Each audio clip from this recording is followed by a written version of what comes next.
வந்து பிஸ்னஸ் பண்ணுற ஃபேமிலி தான் இவங்களோடது. அவங்க அப்பாவும் அதே பிஸ்னஸை எடுத்து பண்ணிகிட்டு இருந்திருக்காங்க. ஆனால் அவங்க தாத்தாட்ட இருந்த சாமர்த்தியம் வந்து இவர்கிட்ட அவங்க அப்பா கிட்ட வந்து இல்லாமல் போயிடுச்சு. ஃப்ரெண்ட்ஸை நம்பி நிறைய காசு வந்து ஏமாந்துருக்காரு. அது கொஞ்சம் கொஞ்சமாக பிஸ்னஸை வந்து லாஸ்ட்டில் கொண்டு போய் விட்டுருக்கு. ஒரு பிஸ்னஸ்லேருந்து இன்னொரு பிஸ்னஸ்க்கு ட்ரான்ஸ்ஃபார்ம் ஆகிடலாம், நம்ம அதிலேருந்து இன்னும் பெருசாக வந்துடலாம், அடுத்த லெவலுக்கு போயிடலாம் அப்படின்னு ஃப்ரெண்ட்ஸு சொன்னதை கேட்டுட்டு நிறைய இதில் வந்து இன்வெஸ்ட் பண்ணியிருக்காரு. அந்த இன்வெஸ்ட்மெண்ட் எல்லாமே வந்து தப்பாக போயிடுச்சு.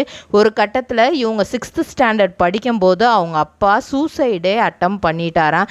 என்ன நம்ம எடுத்தது எல்லாமே லாஸ் ஆகுது, நம்ம அப்பா தாத்தா எல்லாமே வந்து அவ்வளோ இதாக நம்மளை வச்சுருந்தாங்க. பாக்கு மட்டை தயாரிக்கும் மிஷின் கிடைக்கும். அதற்கான ரா மெட்டீரியல்ஸையும் வருடம் முழுதும் நாங்களே சப்ளை செய்து வருகிறோம். நீங்கள் செய்யும் தட்டுகளை நாங்களே எடுத்துக்கொள்கிறோம்.